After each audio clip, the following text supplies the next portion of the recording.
Bir kuni donishmand o'z shogirdlari bilan bir biyobondan o'tib ketayotgan edi. Ular o'tayotgan yo'llari yaqinida bir to'da itlar bir-birining pinjiga kirib yotardi.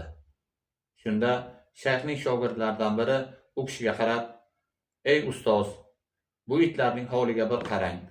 Biz insonlar o'zaro mehr-oqibatni, do'stlik va yaqinlikni shu itlardan o'rgansak bo'lar ekan.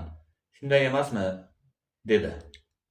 Ustoz esa vazminlik bilan bir suyakni o'sha itlarning orasiga uloqtirdi.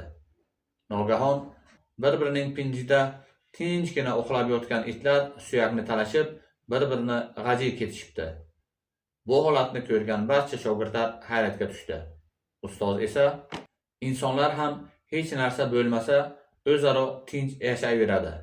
Agar biror mol dunyo yoki manfaat ular orasiga tushib qolsa, ana shu itlar singari bir-biri bilan raqobatlashadi, adovatlashadi, hatto dushmanga aylanadi deb uqtiribdilar.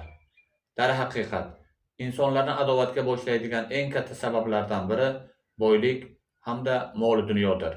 Barchamiz ushbu hikoyadan o'zimizga yetarlicha va to'g'ri xulosa chiqaraylik.